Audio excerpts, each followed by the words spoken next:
killing time.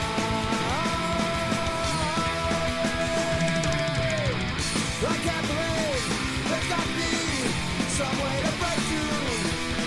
I think that I will have to die, or I'll lose my mind. We're all killing time, killing time, killing time. We're living our lives, still we all refuse to see the signs. Why? Why? Why? All right, ladies and gentlemen, we are back, and we are minutes away from our special guest of the evening, Mr. Chef Brian Duffy. He's going to be calling in here in a minute, hopefully, if all goes well. Welcome back to the show. Jay, are you excited about this interview? I sure as hell am. I'm excited, and I'm kind of nervous, man. This is like a big time guy, man. He's a fellow podcaster, which intimidates me because I've listened to his show and I like what he has to represent. He's in our industry, my industry, Chuck's industry. He's bringing food, right? No, Yeah. he's not coming here actually. It's in the crock pot. Whoa, how about that? Kevin Holly Show, how you doing? Hey, it's Brian Duffy. Hi, Brian Duffy. How the hell are you? Absolutely wonderful, man. How are you? Good. Thank you so much for calling, man. We're so excited. We were just talking about you. Oh, cool, dude. I'm stoked. Man, I got to tell you, we are big fans of the show that you appear on a lot, Bar Rescue, and we've been listening to your Road Rash podcast, and it's really good, man. We had it on all day today at everybody's house. I listened to it in my truck. Excellent stuff, cool, man. Well, thanks, dude. It was kind of a. We can talk about it on the air and stuff too. But are we on now? Or? Oh yeah, you're live as can be right now. If that's cool with you. There we go, man. I didn't know that. I thought I was calling it. There we go. What's up, everybody? What's up, Chef? Yep. Hey. What's going on, man? Good evening. Yeah, the show actually started just as a kind of a drunk conversation between me and Russell. Yeah. We kind of went back and forth like, hey man, we should do something. We had talked about pitching shows, and then it literally came down to like, let's just do a podcast, man. We can do whatever we want. We can have fun. And it started out just as that, and now and this is where it's going to sound kind of weird. So the podcast now has a branding agency. We have an illustrator, because all of our episodes at the end of every month will be illustrated into a comic book that we are going to have done in multiple languages, starting with Japanese and English. We now have we have a promoter. We have agents. My agency is actually taking over this, and we have a manager. We have lawyers. It literally started as a joke, and it blew up. It just blew up. We couldn't believe the response that we were getting, and we've had over 5,000 downloads in the last 2 weeks. 2 weeks? Yeah, dude. I'm savvy on it. I've been following you for a couple of weeks myself. And cool, man. Yeah, absolutely, dude. And I got to tell you, our legal department probably has nothing on yours. Ours is a pad. My attorney is Donald Sutherland's attorney. Nice, very cool. Yeah, What- so it works out really well for me. I'd like to ask, are we at the level we can call you Duff Balls right now? Hey man, call me Duff Balls. All right. Absolutely. Hey. Yeah, I saw lots of hashtags with multiple variations of that come out last week. I got to tell you, trying to book you on our show was actually quite easy because of your personal assistant, Jocelyn. She's very cool. She's a total rock star, man. And Yeah. what you don't know is that she is a stay-at-home mom. She has 2 little girls. Devin is 2.5, and Delaney is 3.5 months. Wow. And just so you know, Jocelyn had the baby on Thursday, and she was home on Friday, and she was on a conference call Friday night. That's amazing. And she's still keeping up with her work, and that's She's really cool. That's really good, she's amazing. She's been with me for over 2 years, and the funny part about it is Jocelyn lives about 4 miles away from me, and we see each other maybe twice or 3 times a year. That's hilarious you say that. I actually moved in next to my mom and dad a couple of years ago, and we have family in town, and I didn't see him for like 5 straight days. Nice, man. Yeah. Jocelyn's awesome. She's a huge part of my business, and I just trust her. You know, I mean, we have a good. great relationship, and she's just I have her baby. I have Delaney's gift in the back of my car, which has been there for the last couple of weeks. I have to get over to see her. Plus, I have her Christmas bonus and all sorts of fun stuff for her. So yeah, Very cool, man. Yeah, we're not making any money right now, so otherwise yeah, hey, I'd be know giving that homeless feeling Chuck a sometimes. bonus. By the way, Chef Brian, we've got homeless Chuck to my right. We've got Pops. He's 82 years old. That's Jaybird's dad, and Jaybird's in front of me right now. That's our cast. That's our crew.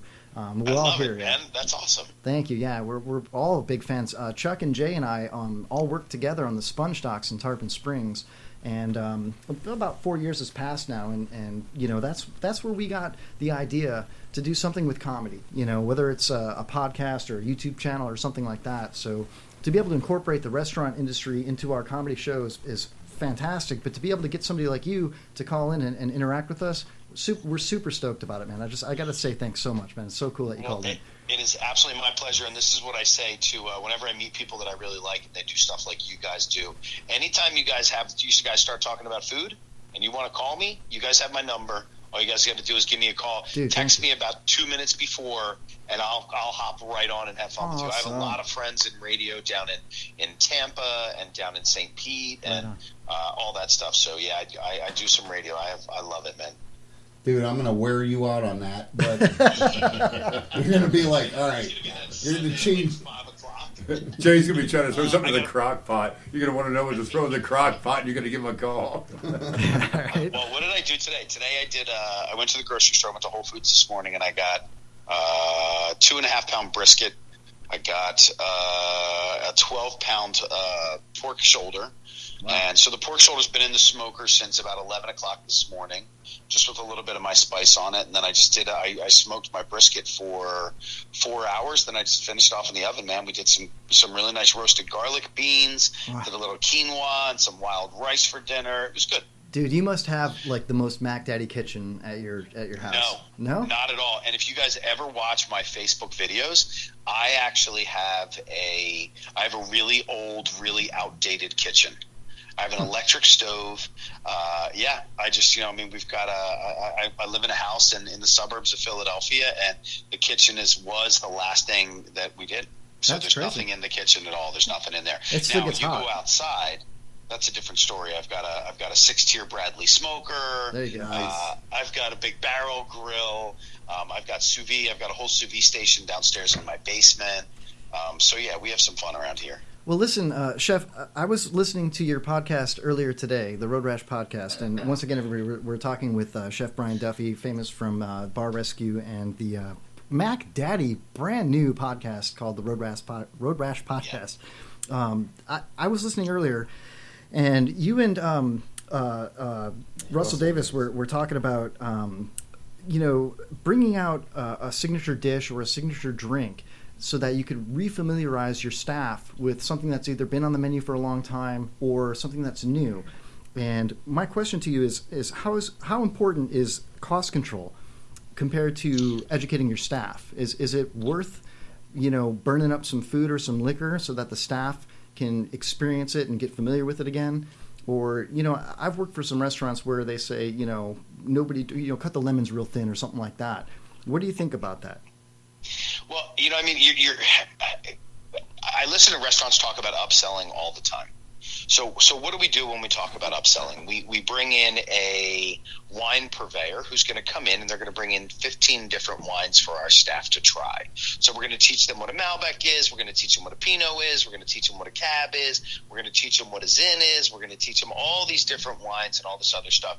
And then we're going to let them loose on the world, and we're going to say, now, go sell wine. Now, whoever sells the most bottles of wine tonight gets a $50 bonus. Now, the person who sells the most desserts this week gets a $25 bonus. But what we don't do is we don't educate our staff. Education is the key to the success of any restaurant. If you talk to your staff and you teach them and you share with them what your goals are, and you share with them what food you're running, what specials you're doing, and as well as bring it back down to the basics. Let's say you're in an Irish pub. Very simple. Hey guys, this is our stew. It's one of the number one selling items we have on our menu. In our stew is beef. It's a cube beef that we use. We braise it down. We toss it with a little bit of seasoned flour. Then we make a roux. A roux is flour and butter combined. It's cooked 4 different stages. You give them an over amount of information. You literally overload them with information. Okay, and then after you're done with that signature dish, which we have on our menu, which we're never getting rid of, you then go into another item. By the way, guys, here's our special for tonight. What we're running tonight is this. We're going to do a whatever it is. We're going to do a seared Chilean sea bass. We're going to do a mushroom crust. We use shiitake mushrooms. We use an extra virgin olive oil to sear it in. I use a smoked Maldon salt because of this. I really educate them, and I talk to them like they're chefs, because I do not ever want any person who works in my kitchen, who works in my dining room, to ever come back to me and say, Chef, I need to know if you can do this. Because anybody who works for me, and you ask any waitress who's worked for me in the last 10 years, and I say 10 years because 10 years ago, or 14 years, but in the 14 years before that, I was not a nice guy. I was not the easiest chef to get along with. I felt that I had to prove something, but anyway, to kind of get back, I educate my staff as far as I possibly can. So it's because worth... when a waitress stands in a dining room and you as a consumer or a guest in my dining room says, hey, I really like the stew, but I'm allergic to onions, and that waitress says, well, hold on, let me check with the kitchen. Right. You just lost that sale. You lost that interest. Instead of, hey, I hate to tell you this, we do use a little bit of onion powder in there. Plus, we use a Vidalia onion, or we use a sweet onion or a Spanish onion that we add into that dish. Yeah. So I would like to suggest this to you instead. You just created a sale and a guest for life. So it's worth every penny to educate your staff, Every penny. Because you know what? It's not like, it's not like I'm putting a fillet up every single night for my staff to try. It's not like I'm breaking out, the 3-pound lobster out of the lobster tank. Right. But what I'm doing is I'm creating dishes that my staff can take a look at.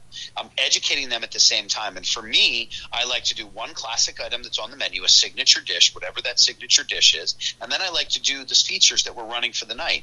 I do the same thing with a glass of wine, a single glass of wine. I'm not saying that I have to put out 10 different varieties. What I'm saying is, hey guys, this is a Cabernet. A Cabernet comes from this region of France. This is the grape that it is. This is how it's produced. Do you guys like that? Awesome, great. And then we do a cocktail. Hey guys, this is our Manhattan. Boom, boom, boom. You educate your staff by making one drink, one glass of wine, a couple of different specials, and your staff is going to sell the hell out of them. I agree with that 110%, man, and that's refreshing to hear that, because it's not always the norm in the restaurant businesses that I'm accustomed to, and it makes it difficult when it's not like that. Let me ask you this: does the famous mixologist from your podcast, your co-host Russell Davis, does he try to incorporate alcohol into any of your recipes?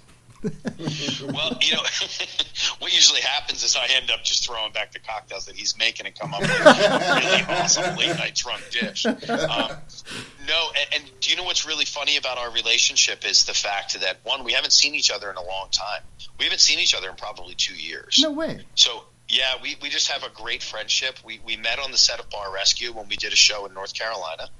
We met. We just created a great bond. We'll be out and people, I'll get recognized when I'm doing something, or he'll get recognized. The next thing you know, there's a FaceTime call coming through with me and a bartender.